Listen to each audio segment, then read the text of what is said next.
thank you. It still kind of takes me aback a little bit when people say honorable or judge.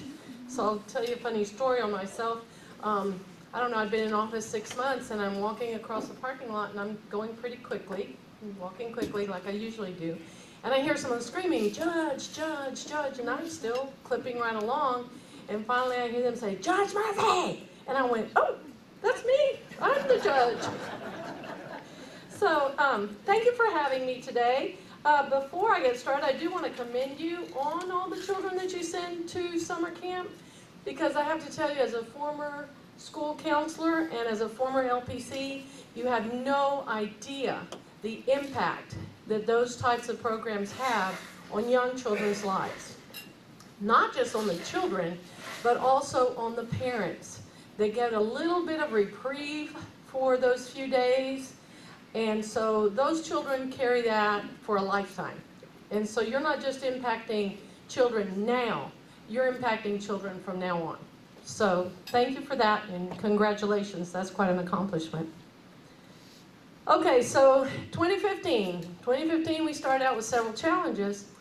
First of all, when I came on board, we were facing a deficit of $1.4 million.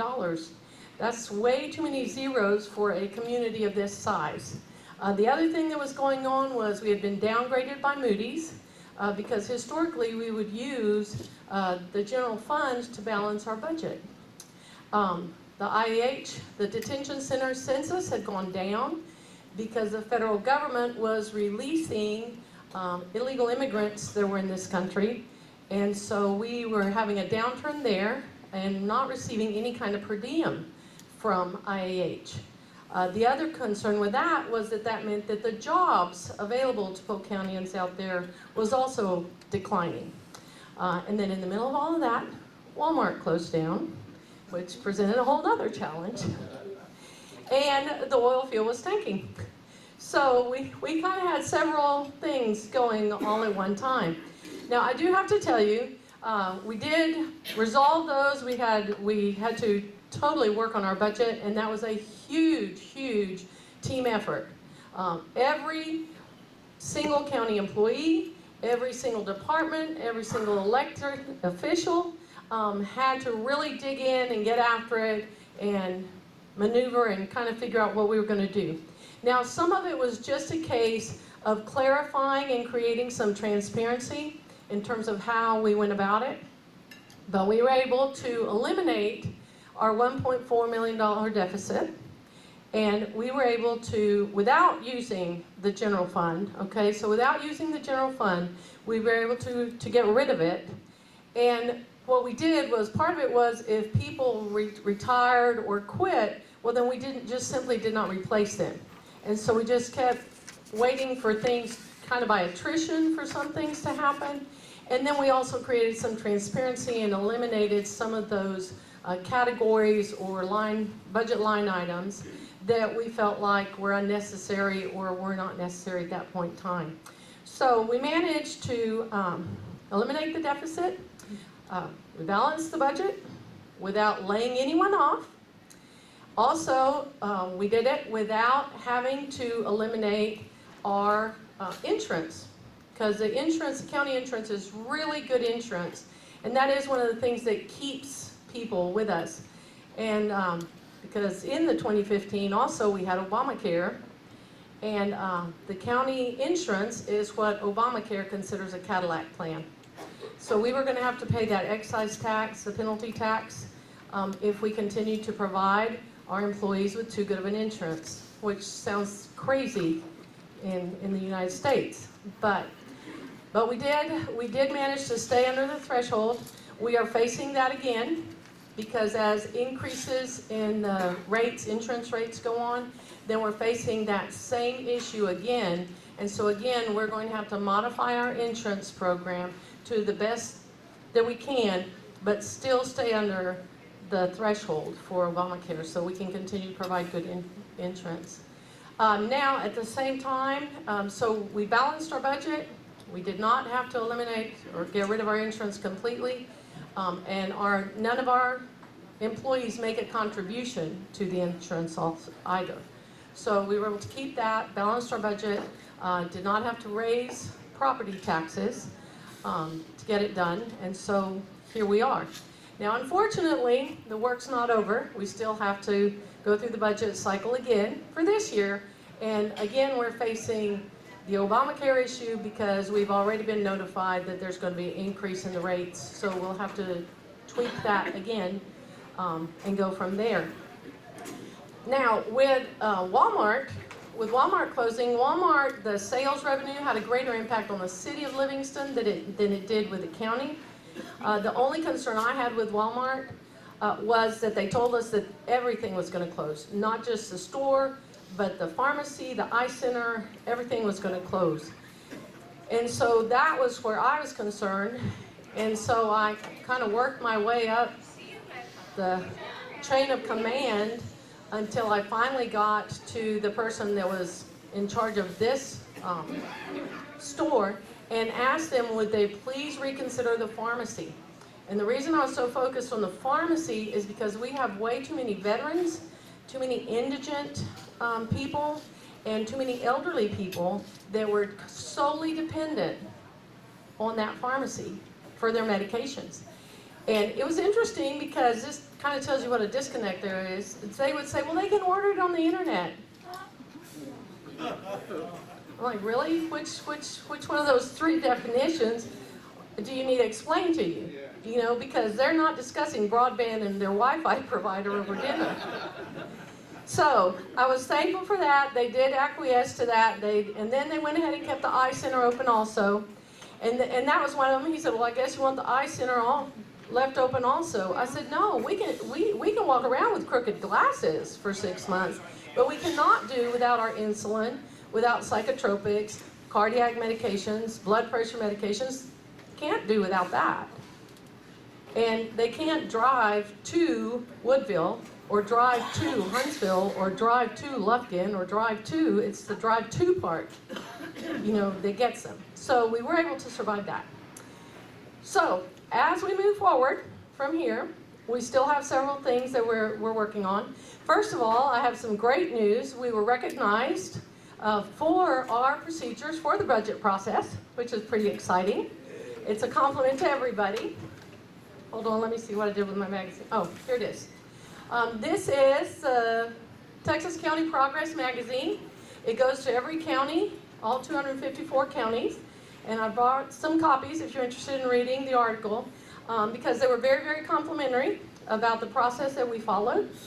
And it really speaks well of the county and some of the changes that we implemented.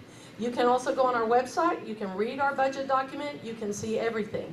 And so everything that we've done. So this was really exciting because this is not something that you apply for. They contact you and say, hey, we noticed or we were told, and then they feature you in the magazine. So that was pretty exciting news for us. The other thing we've started is an energy efficiency program.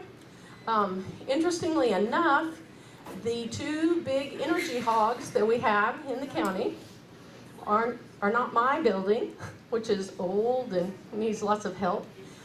It's our two newest ones. Our sheriff's office and our new judicial center are the biggest energy hogs that we have. Now, who would have thought they were supposed to have the best of the best of the best, right? And so what we did is we had a company that will come in and they will go to every single building. They evaluate all the HVAC needs, they evaluate the technology, everything, and then make modifications. And the energy savings that are generated pay for the upgrades and equipment. See, so we will transfer. So those are monies that we would have expended anyway on utility bills, and instead of expending all of that on utility bills, then we will utilize some of it for improvements, for capital improvements, without having to utilize our own money. So that's a new program, and we're finishing that up, and so we should be able to get started on that sometime this summer. The other thing that we also started is a program called Blackboard Connect. It's basically a reverse 911. If you have not signed up, then you need to go to the website or the Facebook page for emergency management, for Polk County Emergency Management, and sign up. And what that will do is if there is a weather event that's happening, as we've all just witnessed the last few weeks, if there is a weather event happening in your area, then it will send you a notification. The contract that we negotiated was per household, and so now every household in Polk County is covered. So you can sign up and have your home line, if you have a landline, have it deliver the information to that landline, or you can sign up your cell phone numbers. Okay, so your cell phone numbers can also be utilized for notifications. The other thing is there's no limit on the number of cell phones that you can sign up. So if you need for your kids to receive a notification, or if you want to receive the notification for an aunt or uncle or someone else like that, then you can. And also that helps our people that come in during the summer and stay off the lake, because it will let them know if a weather event is happening, you know, when they're not there. So that's one of our new programs that we implemented. At this time, we're negotiating with IAH with a detention center, and so hopefully before long we will have that concluded. And if we do, then we'll be able to start receiving a per diem. You know, dealing with the federal government is kind of interesting because basically they agree to something and then they say, well, maybe not, and we're going to bump it this way and we're going to bump it that direction and so forth. And so originally they had told us that they would have a decision by February, and then that didn't happen, and then they said, okay, we'll have a decision in May, and now it's, well, okay, maybe the middle of the summer. So I said, well, it's interesting because at least it used to be months, but now it's moving to spans, you know, now it's summer. So, which in East Texas can be a long season. So we shall see. Hopefully that will get done. We have managed to hold on to the jobs out there. So our people have remained employed throughout the process, and we will see what happens. It'll happen when it happens, because the federal government is kind of dictating the timeline on that one. We've gotten several grants. We're in the process right now of having a new senior citizen center for Livingston. Wow. So that's pretty exciting. So we got a grant for that. It's a matching fund grant, which is most grants are. And it will be down behind the annex, the old hospital, the old Livingston Hospital. It'll be back there, so that'll be good for our senior citizens in this area. We have a senior citizen center in Alaska. We have one in Corrigan, and then we're constructing the new one here. So that'll be good. The other grants that we have received, we've received some grants to, of course, finish up the elevator in the courthouse, and we also received a grant for roof repairs. All of these were through the Historic Commission, the Texas Historic Commission, and so anything you do with the Historic Commission comes with some very strict stipulations and regulations and things of how they want it done. And some of those details are kind of funny. Like one of them is you can only have your air conditioning units on the roof at a certain height, so that they are not visible from a certain distance at a certain angle. So, the other thing that happened from receiving that grant is one of the stipulations that they have is that because this was a concern that came up in the community, was that you cannot go in and you cannot make any holes or do anything to the roof line that would be detrimental to the building or to the roof line. So hence, no Christmas lights on the building itself. So part of what we're going to do, so we're not this black hole in the Main Street stuff, is we're looking at some other options in terms of maybe some of the LED lights, you know, that reflect off the building, or some other options. There's nothing else on the landscape. The CDBG grants, those are community development grants.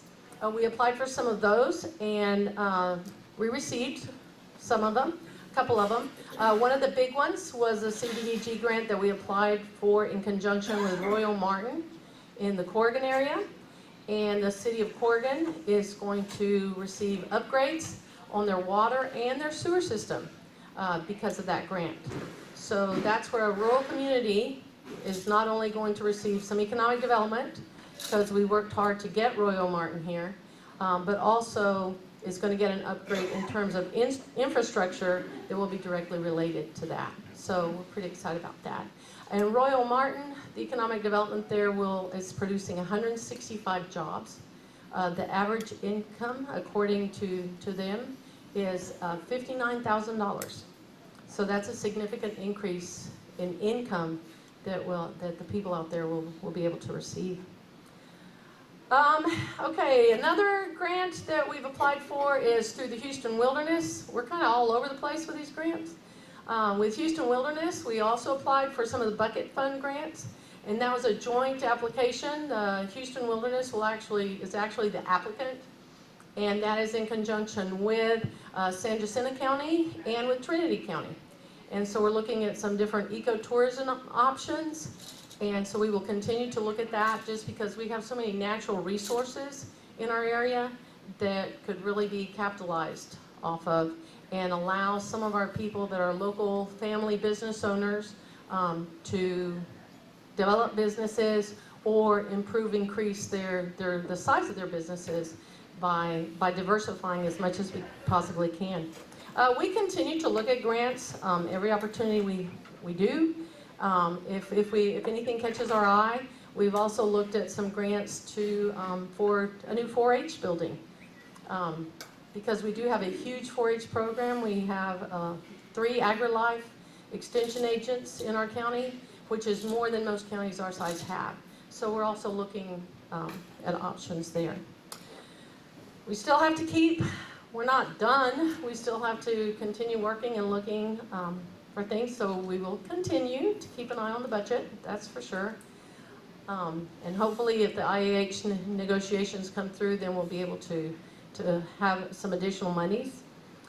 We continue to look also at some of our transit needs because of the number of people that do not have vehicles, do not have cars, and so transit is big for us. So we would like to increase the presence of Brazos Transit in our area. Also, transportation is big for us because most economic development is tied to transportation. And in our case, we are going to be the intersection of I-69 and I-14. Somewhere in Polk County will be the intersection. And so that's big for this area. Nobody panic, because again, you're talking about a government entity. And so it will take them a long time before they conclude the environmentals and the studies and the reviews and all that. To kind of give you an idea of that, I was working in Corrigan when they first started talking about the 59 loop that was going to go on the west side of Corrigan. I was pregnant with my son Matthew, who's now 32. And we're still talking about the loop around Corrigan on the west side, right? But it is, however, going to become a reality because now the funding is there. They've concluded most of their studies. They had to go back and do the environmentals because Royal Martin came in and encroached on the area that they were looking at but had not made a commitment to. And so now they had to shift it around a little bit. So, and then we also were looking at different ways that we can possibly improve our veterans services. I mean, we have different things that people will send in and say, what about this, or have you considered that? We have a wonderful, wonderful veterans officer, our liaison officer, and she does a superb job and has actually been recognized. And so she has some ideas that we would like to kind of start implementing. And we're looking at some grants in that area also with Veterans Administration so that we can provide more and better services to our veterans. So anyone has an idea, anything you want us to look at, it doesn't matter. We're all over the map on these. But certainly send me your questions or ideas or whatever. Yes, sir. Because of all the train wrecks, accidents, etc. across the country, and the train that we have going through Livingston, which I think those cars are empty. Does anyone know whether those tanker cars are empty going south, or if they're filled with chemicals, petroleum, or what? Those cars are not always empty. Sometimes they are because they're going to the port, but no, sir, they are not always empty. And all of your municipalities are concerned about that. Tank rail derailment would be huge, just because it goes smack dab through the middle of the city of Livingston. It goes right down the highway through the middle of Corrigan. Do you see what I'm saying? Every single Goodrich would be impacted, depending on the location, of course. The other concern about that is that's like a hazmat nightmare.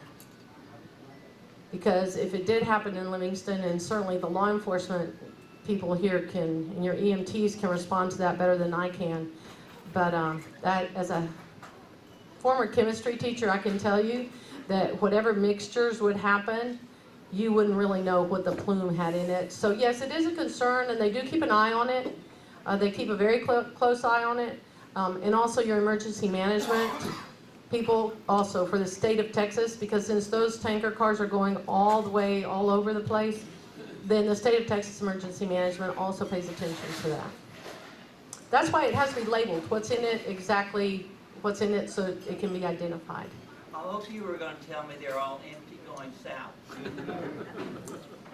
That would be a lie. Hold on just a second, Sandy. Yes, sir. Yes, sir. This is a recycling question. For years, Oh. the Boy Scouts had a fantastic recycling program for newspapers, magazines. They haven't terminated. I feel guilty every time I put newspapers and magazines in my garbage. Does the county have any? At this point in time, we have started researching recycling and looking for some options. Unfortunately, your recycling is driven by the economics, by what the market is doing. And but yes, we have been looking at recycling. We are looking at any options that might possibly be out there because of your landfills. You only have X amount of space in your landfills. So yes, sir, we are looking at that. We're looking at several other ideas also. I just kind of gave you briefly what was on the front burner, but recycling is definitely up there. You just don't want to leave a larger carbon footprint than what you're currently doing. And the glass, and I forget exactly what the details were, but like colored glass, they won't utilize that at all. It has to be clear glass. And then the last time I heard, they're shipping it off to China. And so you end up with a larger carbon footprint than you started out with. So we are, yes sir, we are researching recycling. What did you have, Sandy? This morning in the Chronicle, there was a huge article on the Alabama Coshada, I don't promote gambling necessarily, but impacting the county, like with growth, maybe hotels and things like that. They were talking, they were going to add, they said 200 non-Indian reservation people working from the county, and they're going to hire 800 more.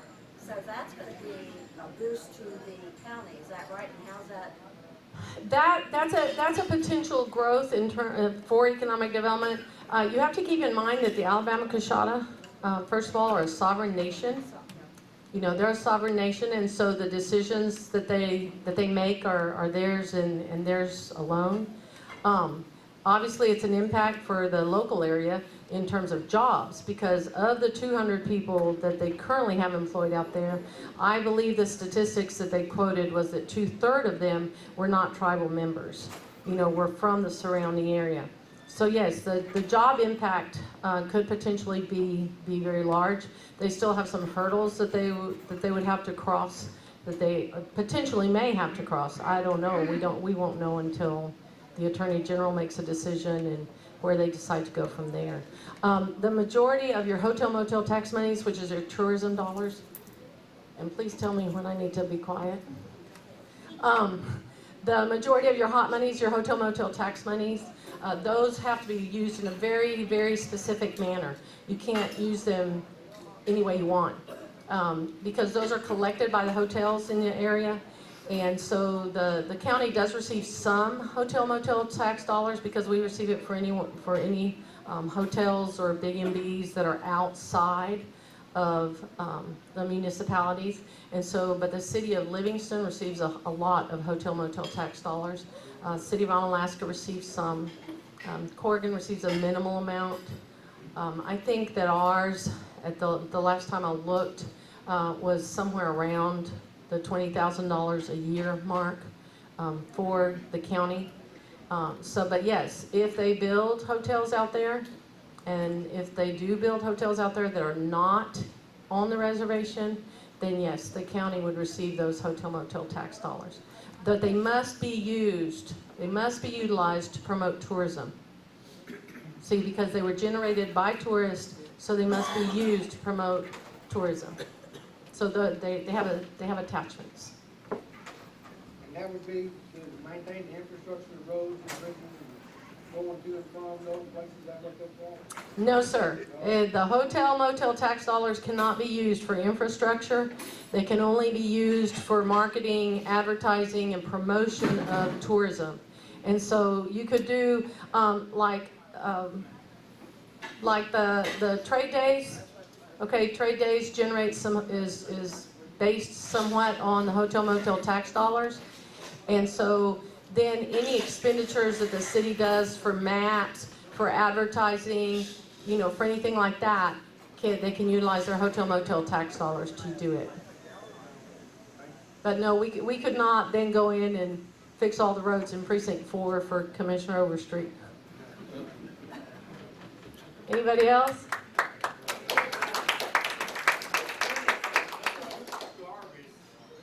The land, do they have to keep bill on the garbage stuff? I don't get. Can you repeat that? When is enough garbage? What do they eat land up on landfill? At this point, our landfill that we have, at this point, our landfill will not be full until like 2050 something. So I don't think the majority of us in here need to really worry about it a whole lot. Maybe her. Thank you very much. I appreciate it.